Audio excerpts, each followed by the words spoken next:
দিদির হারে মোদির বাংলা জয়, এই বিষয়টি মানে বিজেপির জন্য এটি দীর্ঘদিনের একটি কি বলবো, তাদের চ্যালেঞ্জের জায়গা ছিল যে আসলে বাংলায় তারা, আমরা যদি 2016 সালের কথা ধরি, 2016 সালে তারা মাত্র 3টি আসন পেয়েছিলেন এবং তারপরে নির্বাচনে 70+ আসন, এবং এবার সেটি একেবারে ভূমিধস বিজয় বলা যায়।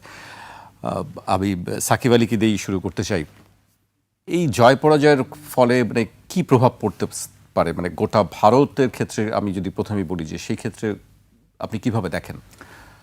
ধন্যবাদ। আমার কাছে মনে হয় যে প্রথমত বাংলাদেশ, পশ্চিমবাংলায় বিজেপি তো অনেকদিন ধরেই চেষ্টা করে আসছিল 2014-তে নরেন্দ্র মোদী প্রধানমন্ত্রী হওয়ার পর থেকেই, এবং 2011-তে মমতা ব্যানার্জি মুখ্যমন্ত্রী হন। তো তারপর থেকেই এটা চলছে। এবং আমি আপনাদেরকে বোধহয় এর আগের একটা অনুষ্ঠানে বলেছিলাম যে আমাদের চারিদিকে অন্যান্য যে কয়টা রাজ্য আছে সেগুলো কিন্তু এমনিতেই বিজেপি দখল, মানে ক্ষমতায় ছিল। আসাম, মেঘালয় এসব জায়গায় ছিল, ত্রিপুরাতেও বোধহয়। সুতরাং খালি একমাত্র পশ্চিমবঙ্গই খালি ব্যতিক্রম ছিল, আজ এখন পশ্চিমবঙ্গ হয়েছে। তো তার ফলে হচ্ছে যে বাংলাদেশের চারিদিকে বিজেপি এর ফলে আপনার ঘিরে আছে।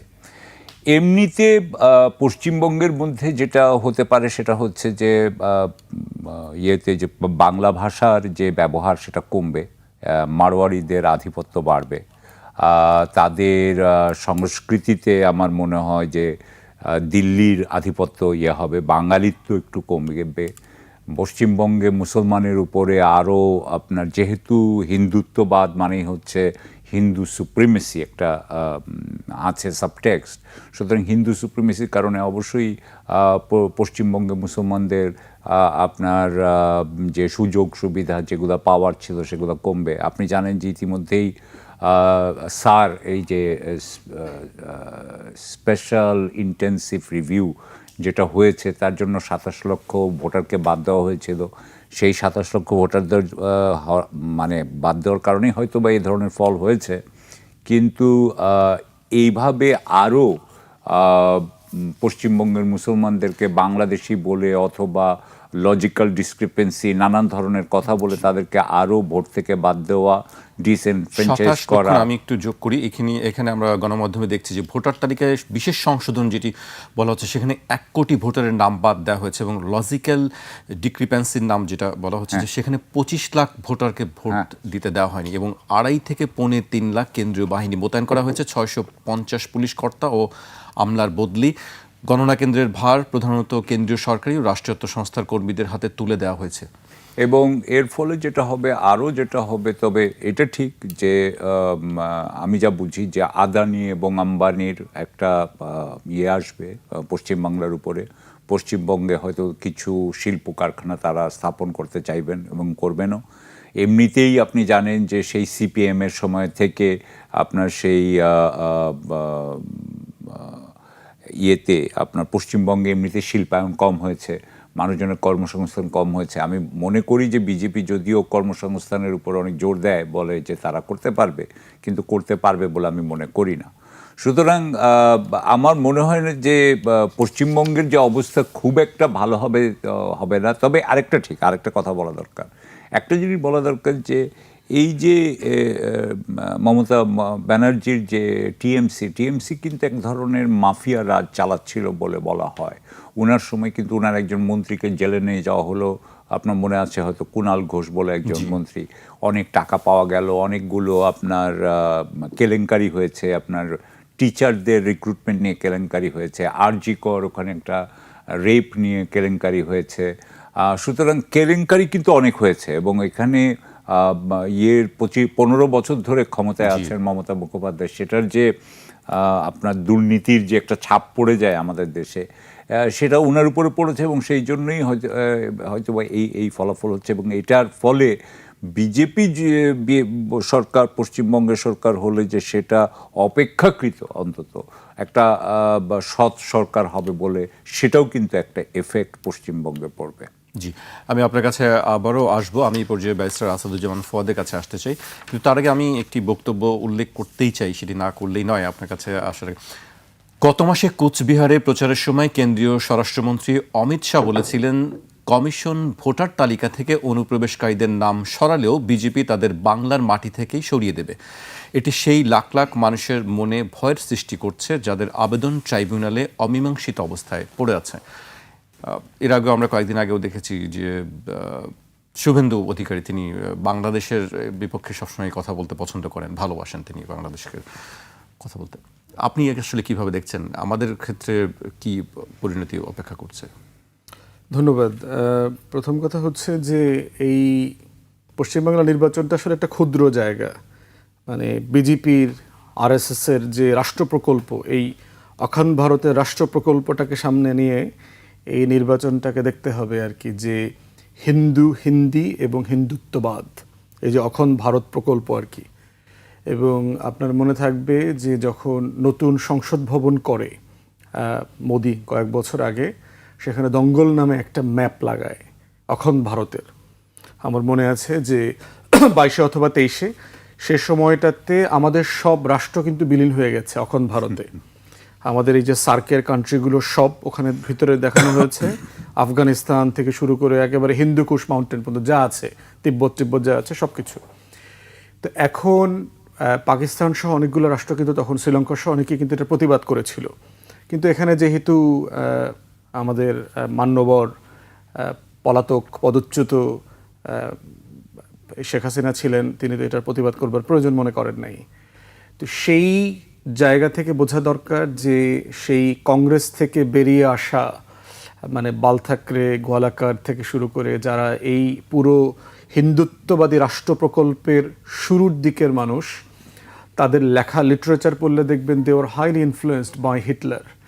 জার্মানিতে হিটলারের যে উত্থান সেই 30s এবং প্রথম বিশ্বযুদ্ধের পর থেকে যে ফার্স্ট রাইক, সেকেন্ড রাইক, থার্ড রাইক করবার যে স্বপ্ন আকাঙ্ক্ষা, যে আর্য রক্তের মানুষের একটা বিশাল সাম্রাজ্য হবে, এবং হিটলারের যারা এই মানে ফিজিক নিয়ে গবেষণা করত, যে একটা কাঠামো ডেভেলপ করেছে যে আপনি কতটুকু লম্বা হতে হবে, ছেলে আকারে, মেয়ে আকারে, চোখ, নাক, কান, পুরো শরীরের যে ফিজিকের ক্যারেক্টারিস্টিক্স, যেটা দিয়ে ধরে নেওয়া হবে যে আপনি আরিয়ান।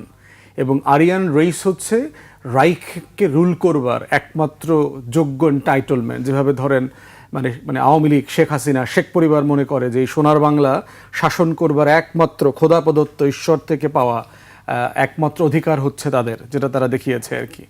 তো সেই রাইখের রেজিম দ্বারা কিন্তু সিরিয়াসলি তারা ইনফ্লুয়েন্স ছিলেন, এবং এই লিটারেচারগুলোতে প্রত্যেক জায়গাতে আসছে। তখন প্রচুর এই আরএসএস এর লোকজন আপনার ভিজিট করতে যেত। হিটলারের বাহিনীতে এই বিজেপির যে মাদার অর্গানাইজেশন, তাদের ভলান্টিয়াররা যেত এই রাইখে ট্রেনিং করবার জন্য, যুদ্ধ করবার জন্য, এবং তারা যুদ্ধ করেছে। পুরো সময়টা জুড়ে তারা হিটলারের বাহিনীতে যুদ্ধ করেছে। প্রচুর ইন্ডিয়ান এবং গ্রেট সোলজারদের নাম, হিটলার যাদেরকে পুরস্কার দিয়েছে, এরকম প্রচুর বাহিনী আছে। মহিলাদের বিখ্যাত কিছু ইন্ডিয়ান ভারতীয় মহিলা আছে যারা রাইখের হয়ে যুদ্ধ করেছে। এবং যেহেতু ব্রিটিশ কলোনি ছিল এটা, ব্রিটিশদের বিরুদ্ধে স্পাইংয়ে জার্মানি এই লোকগুলোকে কাজে লাগাইতো বিভিন্ন জায়গাতে, যে ইনফরমেশন গ্যাদার করা বিভিন্ন জায়গাতে।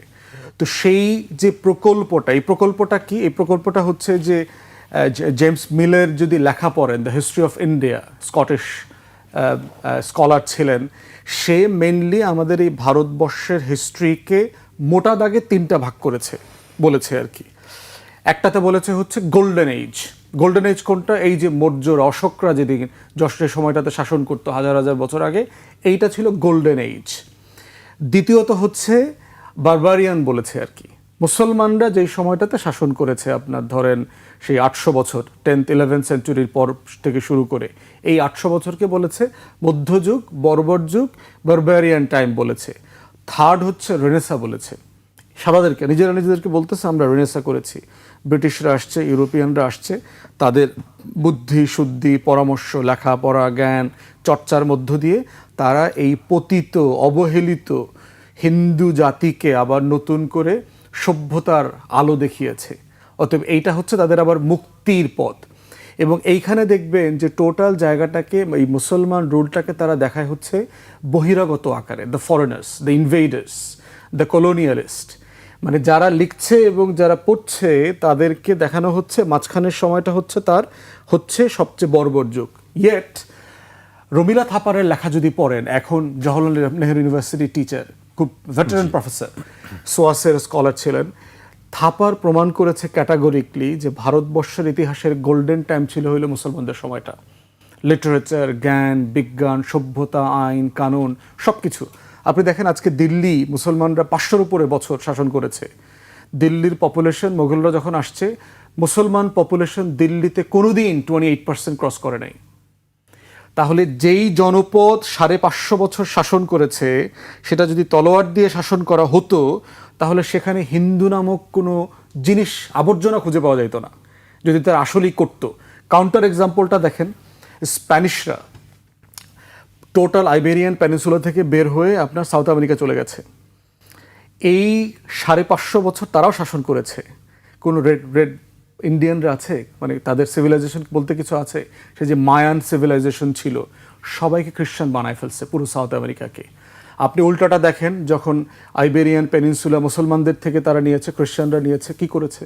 পুরো কান্ট্রিকে আপনার ফোর্স কনভার্সন করে দিয়েছে। উল্টাটা দেখেন, 550, 600, 800 বছর শাসন করার পরে কি হয়েছে? মোঘল এম্পায়ারদের লেখা পড়তে হলে আপনার জিডিপিতে চলে যেতে হবে।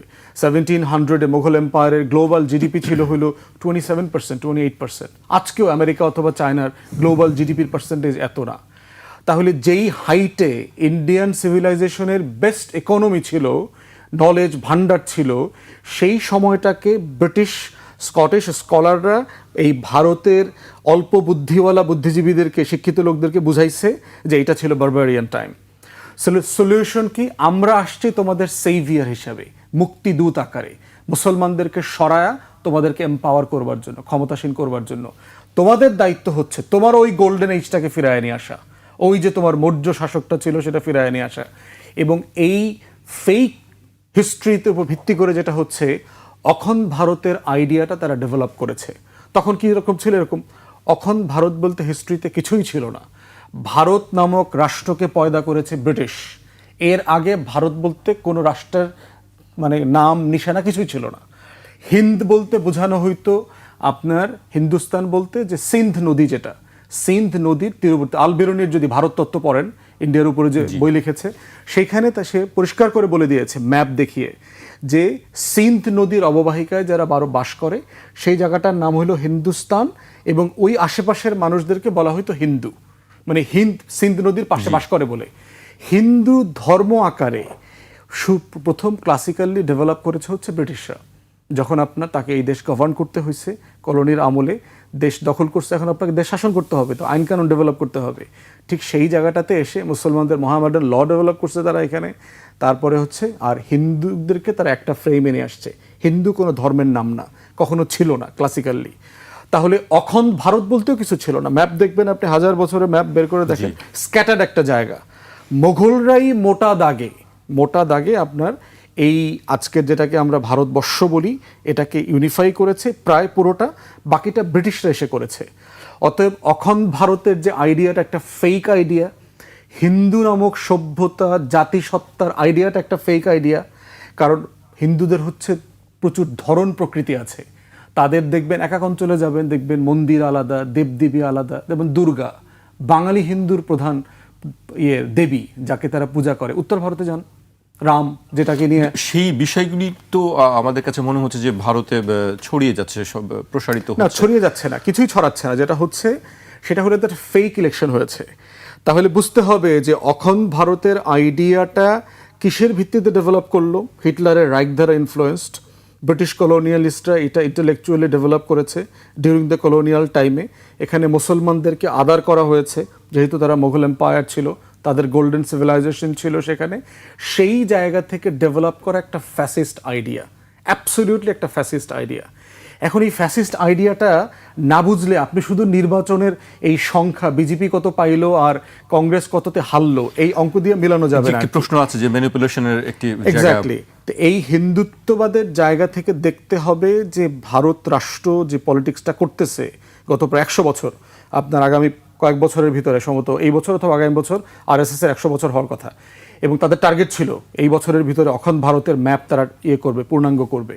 তো সেই জায়গাতে এসে আজকে এরকম একটা সময়ে যে রাজনীতি করতেছে, প্রত্যেকটা উপকরণ বলতেছে যে সে অন্য দেশ দখলের যে প্ল্যান তার আছে, অখণ্ড ভারত ইসরায়েলের মতো তার ম্যাপ সে ইলাস্টিকের মতো বাড়াবে, সেটা না বাড়ায় যেটা হচ্ছে ইন্টারনালি রাষ্ট্র আকারে সে ফ্র্যাকচার হচ্ছে।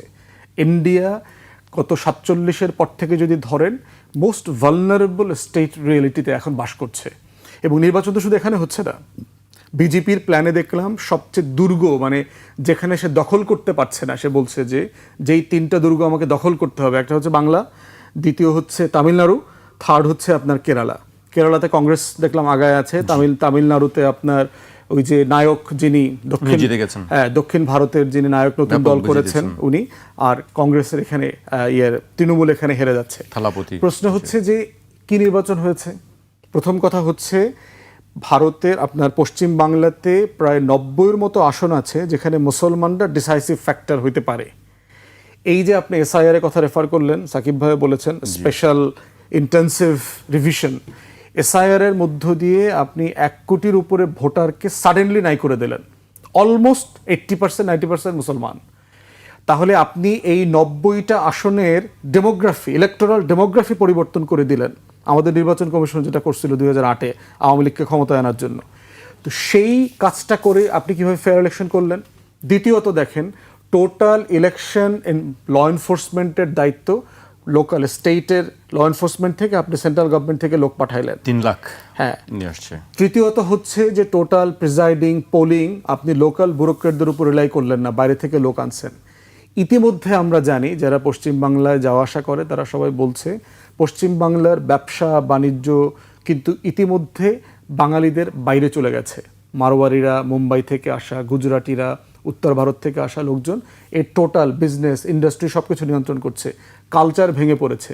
বাংলাদেশে ভিক্ষা করতে আসা লাগে কলকাতা থেকে, জানেন, কারণ তারা ওখানে প্রোডাকশন হাউস চালাইতে পারতেছে না। বাংলাদেশ থেকে শত শত হাজার হাজার কোটি টাকা বিজ্ঞাপন নিয়ে তারা কলকাতায় প্রোডাকশন হাউস চালাচ্ছে। অতএব সেই জায়গাতে সিরিয়াসলি একটা ফ্রডুলেন্ট ইলেকশন করছে। টার্ন আউট দেখলাম 93%। সোনার বাংলায় 93% ভোট কিভাবে প্র্যাকটিক্যালি পসিবল? নদী, সাগর, তারপরে মানে রাস্তাঘাটের যে অবস্থা দুর্গম, আমাদের মতোই তো, মানে এরকম একটা জায়গায় 93% টার্ন আউট আপনি কিভাবে করেন? Practically impossible. তাহলে যেটা হচ্ছে এইটা সিম্পলি মধ্যযুগীয় কায়দায় একটা দুর্গ দখল করছে বিজেপি, একটা এলাকা সে দখল করছে, অস্ত্র দিয়ে না, একটা ভোটের যুদ্ধের মধ্য দিয়ে দখল করেছে। তার ওই যে অখণ্ড ভারতের ডেডলাইন ফুলফিল করতেছে। এটা করে যেটা করছে, সে এখানে আসন জিতেছে কিন্তু সে রাষ্ট্র হারাচ্ছে দিন শেষে, ফ্র্যাকচার্ড কমিউনিটি। এবং এইটা অনেকগুলো মৌলিক প্রশ্নও তৈরি করেছে। বাঙালি বুদ্ধিজীবিতা রবীন্দ্রনাথ ঠাকুরকে নিয়ে যেই বাঙালি জমিদার, ব্রাহ্মণ, উচ্চবর্ণের হিন্দুরা যেই হিন্দুত্ববাদিতা, যেই পোলারাইজেশনটা শুরু করেছিল গত শতাব্দীতে, বঙ্গভঙ্গ হয়েছিল, এটা সে করতে দিল না। আবার অখণ্ড বাংলার একটা রাষ্ট্র করারও কিন্তু পরিকল্পনা করেছিল। সোহরাওয়ার্দী, আবুল হাশেম, শরৎচন্দ্র বসু, কুরণচন্দ্র রায়, সেটাও কিন্তু আপনার এই বাঙালি হিন্দুরা এবং নেহেরু করতে দেয় নাই, কংগ্রেস করতে দেয় নাই। আজকে বুঝতে পারবে তারা যদি সিরিয়াস হয় যে আসলে আমার স্বাধিকারের আন্দোলনে কোথায় কোথায় আমাদের বুদ্ধিজীবীরা আমাদেরকে ঠকিয়েছে, ভুল পথ দেখিয়েছে। জি, আমি আপনার কাছে আবার আসবো। এই পর্যায়ে আমি আবার সাকিব আলীর কাছে আসতে চাই। পশ্চিমবঙ্গকে এত গুরুত্ব দেওয়ার কারণ কি বিজেপির ক্ষেত্রে? আরেকটি প্রশ্ন ছিল যেটি হচ্ছে যে বাংলাদেশে কি পশ্চিম কি আবার শুরু হবে কিনা, এই ধরনের একটি আশঙ্কা আমরা দেখছি। হ্যাঁ, অবশ্যই আমি মনে করি যে এই আশঙ্কা অত্যন্ত মানে পুশিনের আশঙ্কা অত্যন্ত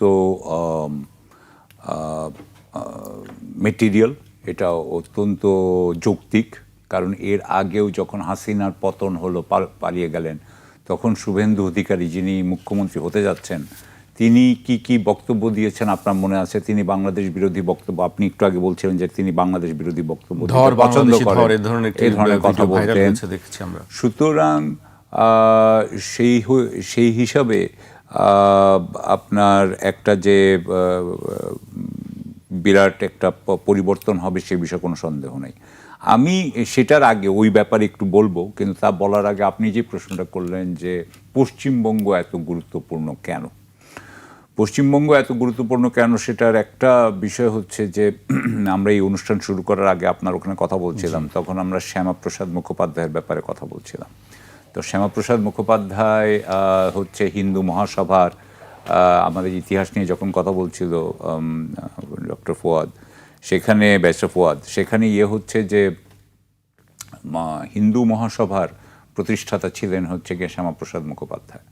এবং শ্যামাপ্রসাদ মুখোপাধ্যায় সেই সময় আপনার পূর্ববঙ্গে যে সংখ্যালঘু যে হিন্দু সম্প্রদায় ছিল, সেই হিন্দু সম্প্রদায়কে তিনি অত্যন্ত আমি বলবো সাফল্যের সাথে সংগঠিত করেছিলেন এই হিন্দু মহাসভার অধীনে। এবং কংগ্রেসেরও একটা বিরাট অংশকে তিনি, যদিও তিনি কংগ্রেসের মেম্বার ছিলেন না, কিন্তু তিনি কংগ্রেসেরও একটি বিরাট অংশকে সংগঠিত করেছিলেন। এবং একদিক দিয়ে একটু আগে যখন ফুয়াদ যখন কথা বলছিলেন জন্য, এই যে একটা নতুন আরেকটা স্বাধীন বাংলা তৈরি করার জন্য সোহরাওয়ার্দী এবং শরৎ বোসের যে কথা বলছিলেন, সেখানে এই শ্যামাপ্রসাদ মুখোপাধ্যায় ছিল এটার প্রধান বিরোধিতা করছিলেন, মানে পশ্চিমবঙ্গে। এবং তার কথা ছিল যে কোনো মতেই বাঙালি হিন্দুরা বাঙালি মুসলমানের ক্ষমতায় মানে অধীনে থাকবে না, কারণ তারা তখন ইতিমধ্যেই সমাজের মধ্যে তারা একটা আপনার অনেক উচ্চ স্থানে ছিল বাঙালি মুসলমানের তুলনায়, বাঙালি হিন্দুরা বিশেষ করে উচ্চ বর্ণের হিন্দুরা। এবং সেহেতু তারা সেই ধরেন 100 বছর ধরে তারা যেই আধিপত্য বিস্তার করেছিল বাংলায়, সেটা তারা রাতারাতি ছেড়ে দিতে রাজি না বেসিক্যালি। সো সেই এটা একটা বোধহয় আমার ওনার নামটা এখন মনে আসছে না, বরিশালের ভদ্রলোক, হিস্ট্রির টিচার ছিলেন অক্সফোর্ডে, ওনার একটা বিখ্যাত বই আছে এবং সেই বইয়ে উনি এই ডাইনামিক্সগুলো 47-এর আগে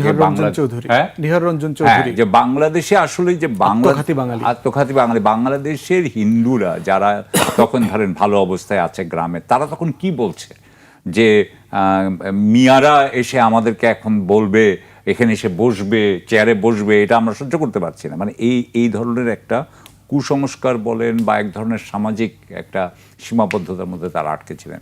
তারা অনেকেই আসলে পূর্ববঙ্গ ত্যাগ করেছেন আর কোনো কারণে না, তারা যে খালি মুসলমানদের, বেঙ্গলি মুসলমানদের ক্ষমতার অধীনে তারা থাকবেন না, আর কিচ্ছু না। এবং তারা তার পরিবর্তে ওখানে যে ভিক্ষা করতে রাজি আছেন, কিন্তু এখানে থাকবেন না। সো ওখানে এইরকম একটা নাম্বার ছিল। তো এই যে শ্যামাপ্রসাদ মুখোপাধ্যায়কে ধরে, শ্যামাপ্রসাদ মুখোপাধ্যায় যেই আপনার সাম্প্রদায়িকতার যেটা তুলেছিলেন, যেটা নিয়ে উনি জনসংঘ করেন 1951 সালে, এবং 51 সালের জনসংঘ যেটা করেন সেটাই বিজেপি, পরে বিজেপি হয়েছে। সুতরাং সেই অনুযায়ী তো বিজেপির প্রতিষ্ঠাতা, সাম্প্রদায়িকতার একজন প্রতিষ্ঠাতা হচ্ছে শ্যামাপ্রসাদ মুখোপাধ্যায়। তো সেই হিসাবে শ্যামাপ্রসাদ মুখোপাধ্যায়, তার বাবা আশুতোষ মুখোপাধ্যায়ের যে বিরাট যে সাংস্কৃতিক যে মূলধন, যে ক্যাপিটাল, সেটাকে ব্যবহার করে পশ্চিমবঙ্গকে উনাদের একটা ঘাঁটি করা, এটা তো বিজেপি চাইবেই। এবং যদি আপনি জানেন যে পশ্চিমবঙ্গকে যদি আপনি একবার ঘাঁটি করতে পারেন, তাহলে আপনি নর্থ ইস্টের অনেককেই আপনি ইনফ্লুয়েন্স করতে পারবেন, কারণ এটা কলকাতা থেকেই অনেকটা ত্রিপুরা, মেঘালয় সব জায়গায় হয়। সুতরাং আপনার এবং আসামে, সুতরাং সেটাও আরেকটা কারণ যে Paschimbanga is in a gateway, যদিও তারা আগেই গেটওয়ের বাকিগুলো পেয়ে গেছে, শেষ মেশ পশ্চিমবঙ্গ ছিল। সুতরাং সেই জন্য পশ্চিমবঙ্গ এবং পশ্চিমবঙ্গের আপনি যদি কালচারালি চিন্তা করেন, কালচারালি কিন্তু পশ্চিমবঙ্গের একটা গুরুত্ব আছে। আগে তো অনেক বেশি ছিল, এখন অনেক কম হয়েছে, কিন্তু তারপরেও আপনি যদি ধরেন যে দিল্লিতে যদি বাঙালিদের একটা বিরাট আপনার আছে, বসতি আছে আজকে প্রায় 100 বছর ধরে, যারা সরকারে চাকরি করতো এবং যারা আসলে জাতীয় রাষ্ট্রের সাথে সম্পূর্ণভাবে আপনার এক ধরনের এস্টাবলিশমেন্ট, একটা ডিপ স্টেট বলতে পারেন। সো একদিক দিয়ে তামিলনাড়ু যেমন বলছিল যে সাউথ যেমন ইম্পর্টেন্ট, ঠিক সেরকমভাবে ইস্ট যদি ইম্পর্টেন্ট ধরেন, মানে পূর্ব ভারতের প্রধান শহর কিন্তু আপনাকে ধরতে হবে পশ্চিমবাংলাকে, পূর্ব ভারতের। সেই হিসাবে তাদের পশ্চিম বাংলা খুবই ইম্পর্টেন্ট। আমি আরেকটা জিনিস মনে করি যে দুটো জিনিস নিয়ে আমি একটু কথা বলতে চাই এখানে, সেটা হচ্ছে যে এখন যেটা হতে যাবে সেটা হচ্ছে যে এখন তো পশ্চিমবঙ্গের যিনি সরকার থাকবে, সে কিন্তু বাংলাদেশের দিকে তার নজর থাকে বেশি। সুতরাং তারা আগে মমতা ব্যানার্জি যদি সব কিছু যখন দেখছিলেন এবং যখন ভারত থেকে, কেন্দ্র থেকে বাংলাদেশ বিরোধী কোনো বক্তব্য দেওয়া হতো, তখন কিন্তু মমতা ব্যানার্জি তার বিরুদ্ধে এক ধরনের একটা বাধা সৃষ্টি করতেন, এক ধরনের কাউন্টার ন্যারেটিভ মাঝে মধ্যে তিনি দিয়েছেন এবং মাঝে মধ্যে তিনি কথা বলেছেন। এখন যেটা হবে সেটা হচ্ছে যে যেই বাংলাদেশ বিরোধিতাটা আগে দিল্লি থেকে হচ্ছিল এবং দিল্লির থেকে যেটা পশ্চিমবঙ্গে আসছিল, এখন যেটা হবে সেটা হচ্ছে দিল্লির এই বাংলাদেশ বিরোধিতাটাকে পশ্চিমবঙ্গ আরও উস্কে দিবে। এটাকে কিছুদিন পরপরই তারা উস্কে দিবে, নিজেদের কারণে উস্কে দিবে, নিজেদের কারণে। কারণ আপনি জানেন খুব ভালো করে যে আমাদের এখানে অ্যান্টি ইনকামবেন্সি আছে, আমাদের এখানে প্রতিটা দেশেরই কিন্তু আপনার সম্পদের স্বল্পতা আছে, দুর্নীতি হয়, নানান ধরনের সমস্যা প্রত্যেকটা আমাদের এখানে থাকে। সেই দুর্নীতি থেকে চোখ সরানোর জন্য বাংলাদেশ একটা আপনার স্কেপগোট হিসাবে এটা কাজ করবে। সুতরাং আমি মনে করি যে এখন শুভেন্দু অধিকারী এর আগে দেখেছেন, এখন হয়তো বলবে যে রংপুর দখল করা হবে, রংপুরের এরিয়া করা হবে, নানান ধরনের আপনার সেন্সেশনাল, বা আমি মনে করি অনেকটা অস্থিতিশীল, মানে পশ্চিমবাংলা বাংলাদেশের সাথে এক ধরনের অস্থিতিশীলতা করতে পারে, যাতে তার ফলে তাদের পক্ষে ওই পশ্চিমবাংলায় ক্ষমতা রাখা সুবিধা হয়। সুতরাং সেখানে আমার কথা হচ্ছে যে আগেও এখানে রয়ের ভূমিকা, তো ধরেন রয়ের ভূমিকা বাংলাদেশে যেটা হয় সেটা হচ্ছে দিল্লি থেকে হয়, কিন্তু এখন কিন্তু দেখা যাবে যে কলকাতার থেকেও এই ব্যাপারে ইনপুট দেওয়া হবে যে এটাকে এইভাবে ব্যবহার করো, এটাকে এইভাবে ব্যবহার করো। আপনি এটাও জানেন যে আওয়ামী লীগ ওখানে বসে আছে, আওয়ামী লীগের সব নেতারা এখন ওখানে আপনার কলকাতায়। সুতরাং তাদের সাথে নতুন যে সরকার, সেই সরকারের সাথে তারা কিন্তু ষড়যন্ত্রের আপনার আপনার সম্ভাবনা অনেক বেশি বেড়ে গেল, এবং এখন তারা আরও ভালোভাবে আপনার, আমার মনে হয় যে আওয়ামী লীগের যে সমস্ত নেতারা আছে তাদের বাংলাদেশ বিরোধী কার্যক্রম করতে তাদের জন্য আরও অনেক সুবিধা হবে। সো এইগুলো হচ্ছে গিয়ে আমার কাছে প্রধান মনে হয়। এবং আমি আপনাকে আরও একটা বলেই এখানে ফুয়াদের কাছে যাব, কারণ I am sure Fuad will like it too. 28শে ফেব্রুয়ারি ইরানের যুদ্ধ শুরু হয়। আমি সরি একটু ইরানের যুদ্ধটা আছে, কিন্তু এটা পশ্চিম বাংলার সাথে সম্পর্ক আসছে। আমি সেটা হচ্ছে যে ইরানের যখন এই যুদ্ধ শুরু হয় 28শে ফেব্রুয়ারি, তার আগে 24 থেকে 26শে ফেব্রুয়ারি নরেন্দ্র মোদী ছিলেন ইসরায়েলে। সেই সময় তিনি কেনেসেটে বক্তৃতা দিয়েছেন। তিনি সেই সময় ক্যাবিনেটেরও সাথে বোধহয় মিটিংও হয়েছে, ইসরায়েলি ক্যাবিনেটের সাথে। সে সময় নেতানিয়াহু একটি ষড়মুখী হেক্সাগন অ্যালায়েন্সের কথা বলে। এই হেক্সাগন অ্যালায়েন্সের প্রধান পার্টনার, ইসরায়েলের প্রধান পার্টনার হচ্ছে, প্রধান অংশীদার হচ্ছে ভারত। তার সাথে হচ্ছে যে আর দুটো মুখ হচ্ছে গ্রিস এবং সাইপ্রাস, আর হচ্ছে আরব কতগুলো দেশ।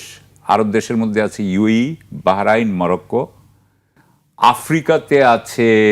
আফ্রিকাতে হচ্ছে দুটো দেশ, আফ্রিকাতে আছে আপনার ইজিপ্ট এবং ইথিওপিয়া। ইজিপ্টকেও তারা চিন্তা করে। এই হেক্সাগন অ্যালায়েন্স কিন্তু হচ্ছে গিয়ে অ্যান্টি ইরান, অ্যান্টি টার্কি এবং অ্যান্টি পাকিস্তান। যেহেতু ভারত ওখানে আছে, তার মানে এটা অ্যান্টি পাকিস্তান।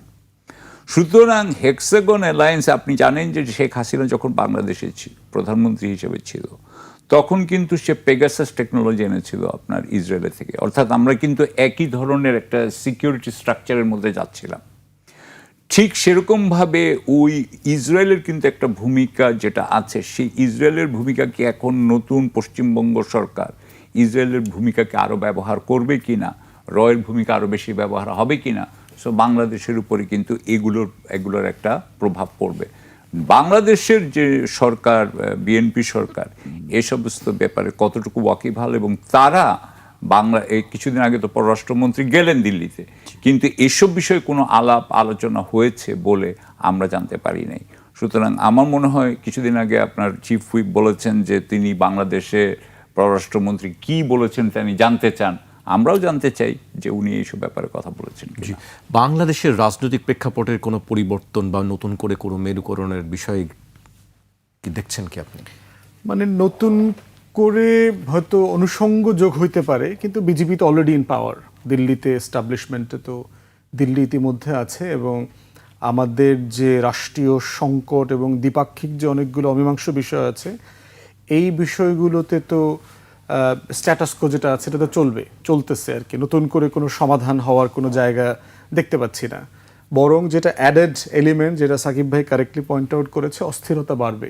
ক্রস বর্ডার এবং এইটা দখল করে না ওইটা দখল করো না, এরকম দেখা যাবে যে বিজেপি আইসা ধরেন লালমনিরহাটে ঢুকে গেল, পঞ্চগড়ে ঢুকে গেল, ঢুকে ধরেন একটা বর্ডার কিলিং এর আশঙ্কা। বর্ডার কিলিং ধরেন বিএসএফ তো একদম মানে কোনো স্টেট তো চালায় না, এটা চালায় তো আসলে সেন্ট্রাল গভর্নমেন্ট চালায়।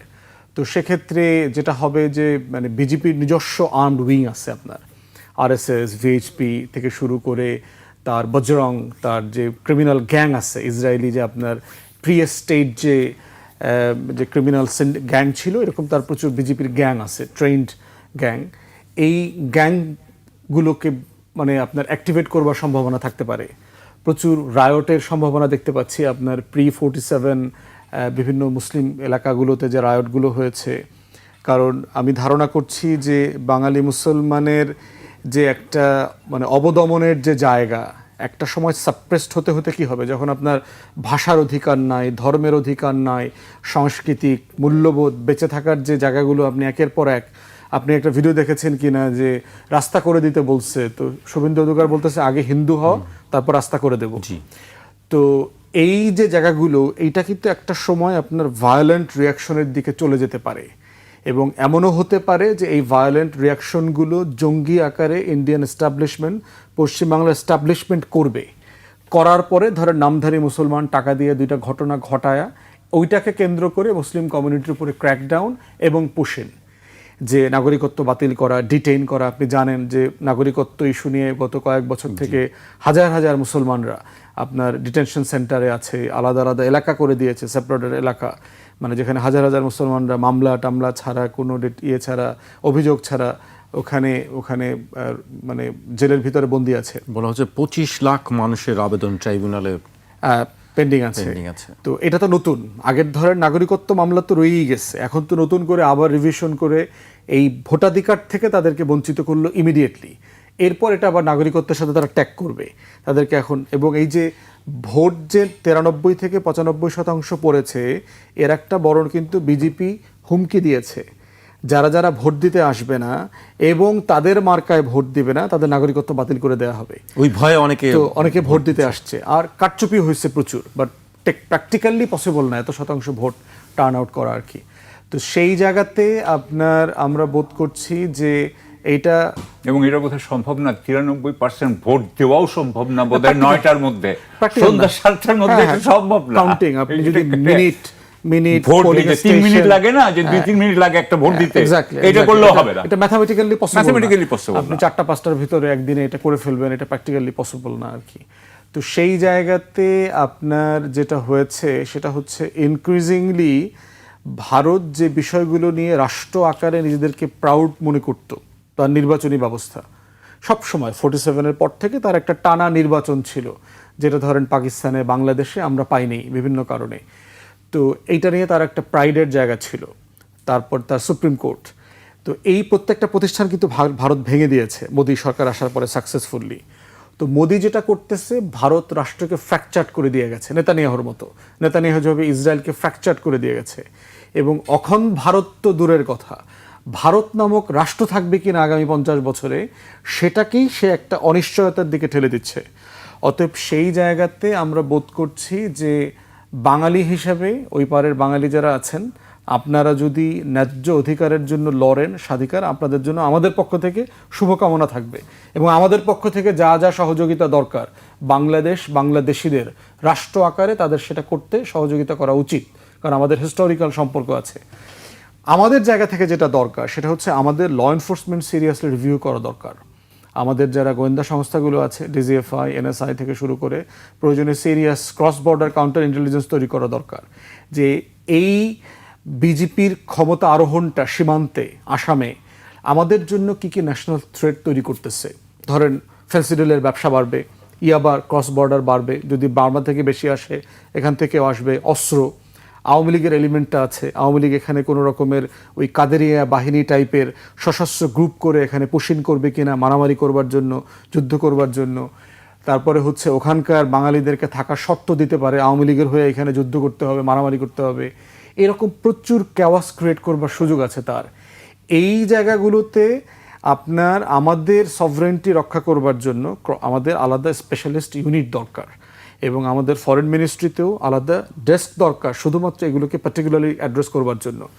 রাষ্ট্র আকারে আমার ইনস্টিটিউশন যদি ফাংশনাল না হয়, এবং আমার বন্ধু বাড়ানো দরকার, কারণ আমার এই অখণ্ড ভারতের হিন্দুত্ববাদী যে সভরেন্টির ক্রাইসিস তৈরি করেছে, সেক্ষেত্রে আমার এই নেইবারহুডে এবং নেইবারহুডের বাইরে ধরেন নেপাল, চায়না, মালদ্বীপ, শ্রীলঙ্কা, পাকিস্তান, যত অ্যান্টি ইন্ডিয়ান কান্ট্রিজ এখানে আছে, আমাদের সবার এখানে ডিফেন্স অ্যালায়েন্স স্ট্রেংথেন করা দরকার আমাদের কালেকটিভ সিকিউরিটির জন্য। কারণ নিরাপত্তার সময় আপনার চেতনার পিল দিয়ে কিন্তু আপনি দেশ বাঁচাইতে পারবেন না।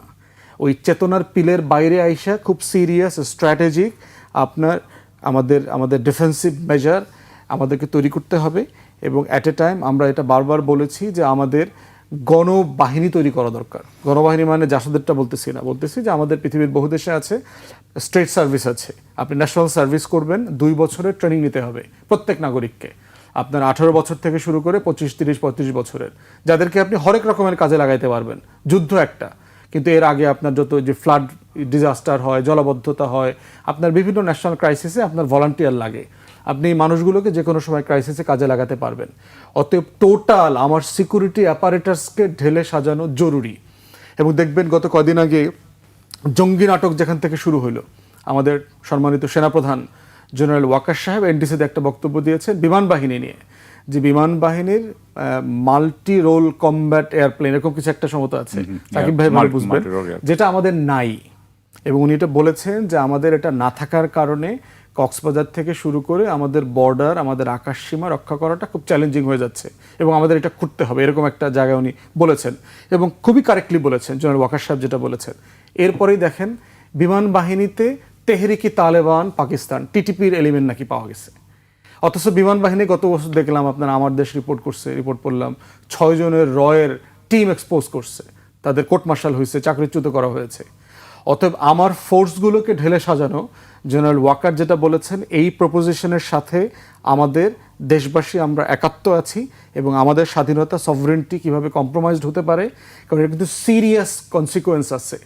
হিটলারের রাইজ নিয়ে 20s 30s কিন্তু আমরা দেখেছি ইউরোপিয়ান নিউজ পেপারগুলো কিন্তু সিরিয়াসলি তার দেশগুলোকে ওয়ার্ন করেছে। অতএব একই রকম এইরকম একটা ফ্যাসিস্ট রেজিম অখণ্ড ভারত যেটা দিল্লিতে তৈরি হচ্ছে, এটা শুধু তার রাষ্ট্রকে সে বিপদে ফেলছে না, চারপাশের সব প্রতিবেশীকে সে বিপদে ফেলছে। অতএব সেই জায়গাতে আমার রাষ্ট্র আকারে আমার স্বাধীনতা সার্বভৌমত্ব ধরে রাখবার জন্য আমার যে সিকিউরিটি অ্যাপারেটাসকে রিভিউ করা দরকার, আমার ফ্রেন্ডস বাড়ানো দরকার, অ্যালায়েন্স বাড়ানো দরকার, এটার মধ্য দিয়ে যেভাবে স্ট্রেংথেন করা দরকার সেটা সিরিয়াসলি রিভিজিট করা দরকার। জি, আমি আপনার কাছে আসবো আবার এই ব্যাপারে, যে আমি সাকিবের কাছে আবার আসতে চাই। একজন সাবেক কূটনীতিক হিসেবে বাংলাদেশের আসলে কি করা উচিত, যেটি কিছুটা বলছিলেন ব্যারিস্টার ফুয়াদ, আপনার কাছে কি মনে হয় আমাদের পদক্ষেপগুলি কি হওয়া উচিত? প্রথম কথা হচ্ছে যে আমাদের আমি এমন কিছু প্রথম কথা হচ্ছে যে আমি কিছু যখন আপনাকে বলবো যে কি করা যেতে পারে, সেটা তো একটা জিনিস জানতে হবে যে এটা বাস্তবসম্মত কিনা, এটা করা সম্ভব কিনা বাংলাদেশে, সেটাও কিন্তু একটা বিষয়। আমি যেটা দেখলাম সেটা হচ্ছে যে আপনার মনে আছে যে আমাদের প্রধানমন্ত্রী যখন লন্ডনে ছিলেন এবং তিনি ওনাকে যখন আসতে বলা হচ্ছিল এবং এখানে ওনার আসার জন্য একটা জনমত বা একটা তৈরি হলো, তখন কিন্তু উনি বলেছিলেন যে উনার বাংলাদেশে আসা কিন্তু উনার একার উপরে নির্ভর করে না, এটা আমাদের মনে রাখতে হবে। তাহলে এটা কার উপর নির্ভর করে, কে এটার সাথে কি ভারতের কোনো সম্পর্ক ছিল কি না, এটা নিয়ে কিন্তু এখনো এটা ক্ল্যারিফিকেশন হয়নি। দ্বিতীয় কথা হচ্ছে যে আমাদের দেশের স্বরাষ্ট্রমন্ত্রী আজকে যিনি এখানকার 2 নম্বর ব্যক্তি, তিনি করার কথা নেই, কিন্তু তিনি শিলংয়ে 7 বছর ছিলেন, সেটা ব্যাপারেও কিন্তু কোনো আপনার ব্যত্যয় নাই, সেটা আমরা সবাই জানি। এখন সুতরাং সেই অবস্থায় এই সরকার আসলে ভারতের সাথে বাংলাদেশের সার্বভৌমত্বের পক্ষে কোনো শক্ত অবস্থান নিবে কি নিবে না, সে ব্যাপারে আমার কিছুটা সন্দেহ আছে। আমি আশা করব যে তারা নিবে এবং সে ব্যাপারে তারা যাতে এটা ক্লিয়ার করে, এবং এই বিষয়গুলো যদি তারা ক্লিয়ার করে দিতেন তাহলে কিন্তু আজকে আমাকে এই কথাগুলো বলতে হতো না, কিন্তু ওনারা ক্লিয়ার করেন নাই। আপনি জানেন যে আমরা কিন্তু কিছুদিন আগে কিন্তু ওই যে নিয়ে কথা বলছিলাম, রৌমারি নিয়ে কথা বলছিলাম, এবং রৌমারি তখন এই যে পিলখানা নিয়ে আপনার জেনারেল ফজলুর রহমান কিন্তু একটা আপনার কমিশন ছিল, সেই কমিশন নিয়ে আমরা তখন কথা বলেছি। তখন বলা হয়েছিল যে ওই রৌমারির ঘটনার পরে ফজলুর রহমান সাহেবকে ডিজি থেকে নামিয়ে দিল হচ্ছে গিয়ে আওয়ামী লীগ এবং বলার জন্য আর কি, ভারত বলার কারণে। সেটা তো 2003 সালের কথা বলছি আমরা, 2001 বা এক সালের কথা বলছি। 2000 আওয়ামী লীগ করেছে। হ্যাঁ 2000। আওয়ামী লীগ তখন ছিল পাওয়ারে। যখন বিএনপি পাওয়ারে আসলো তখন উনাকে আর্মি থেকেই সরাই দেওয়া হলো।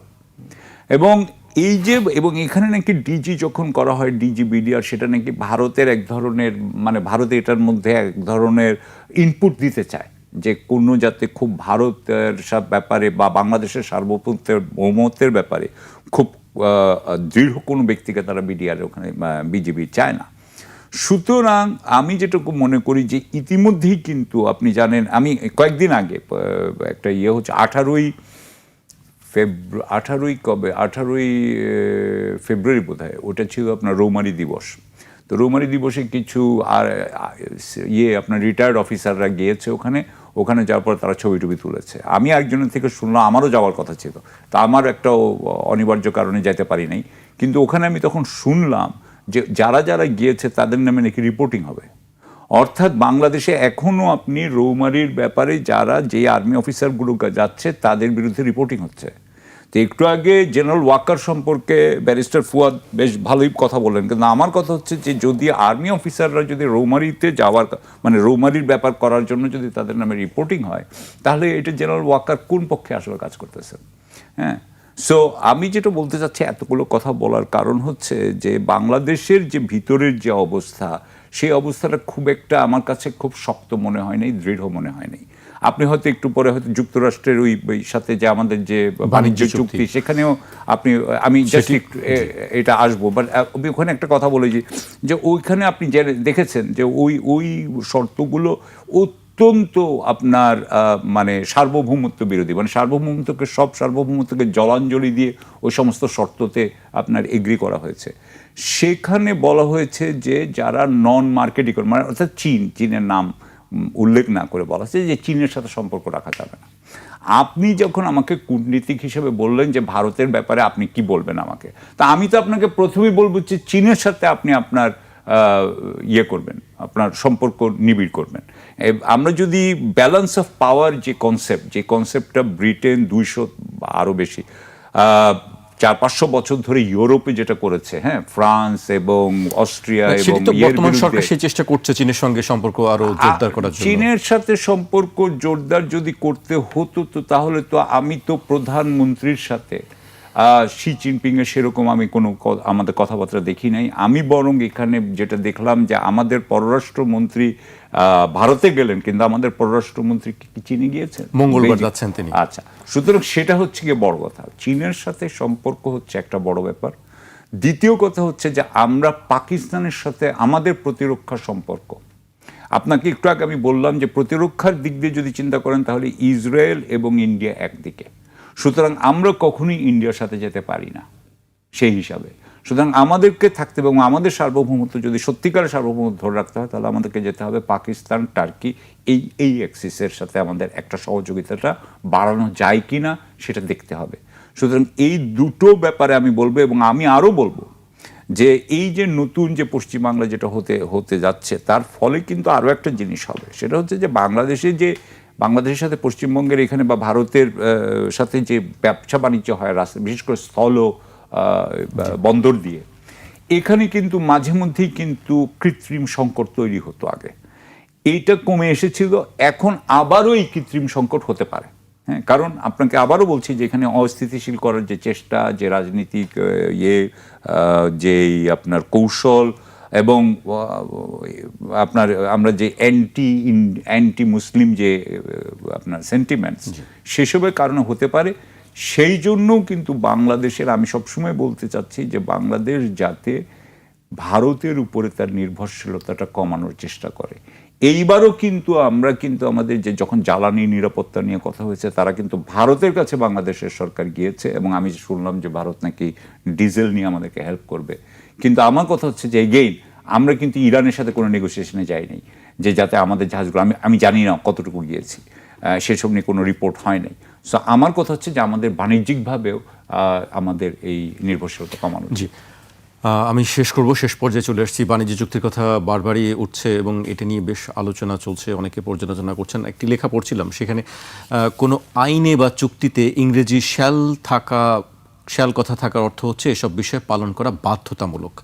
উইল লেখা থাকলে সেটা হবে ইচ্ছাধীন বিষয়। 32 পৃষ্ঠার এই চুক্তিতে শ্যাল কথাটি আছে মোট 179 বার, উইল 3 বার। এর মধ্যে বাংলাদেশ শ্যাল এসেছে 131 বার, আর উই শ্যাল আছে মাত্র 6 বার।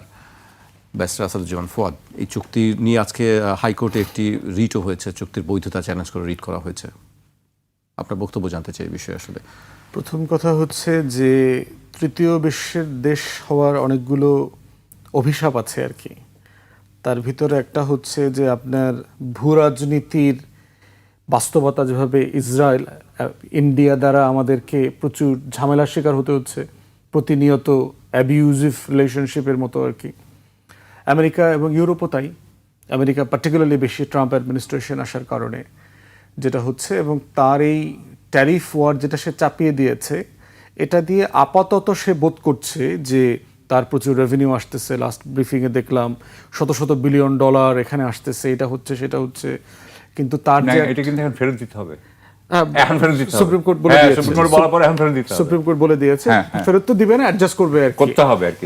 এখন যেটা হচ্ছে যে আবার ওইটা করার পর যেটা করেছে, সে নতুন করে আবার 10% ট্যারিফ নতুন করে যোগ করেছে, ওইটা আবার 15% করেছে পরের সপ্তাহে।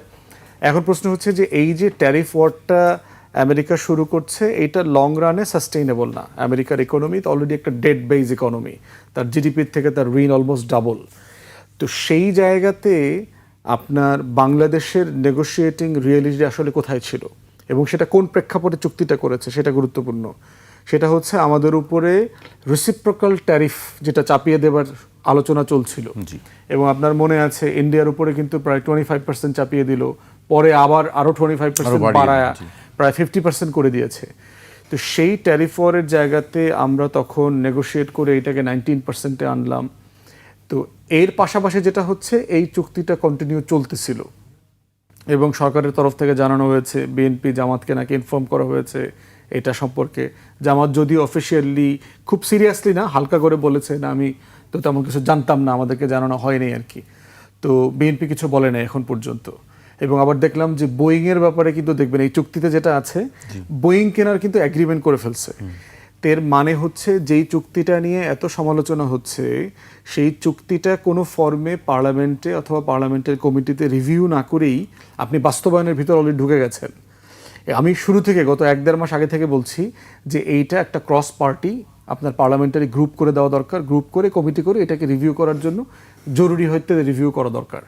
তো এখন সেই জায়গায় ক্ষমতার কাঠামোতে মানে ইন্টারিম অ্যাডমিনিস্ট্রেশনকে কী করতে হয়েছে যে আপনি একটা ইন্ডিয়া ব্যাকড একটা সরকারকে পদচ্যুত করা হয়েছে, তাহলে আপনি ডিপ্লোম্যাসির জায়গা থেকে কি করতে হয়েছে, আপনার তো আরেকটা ক্ষমতার কাছে আশ্রয় নিতে হয়েছে রাষ্ট্রের, যেটা আমি বুঝতে পারছি।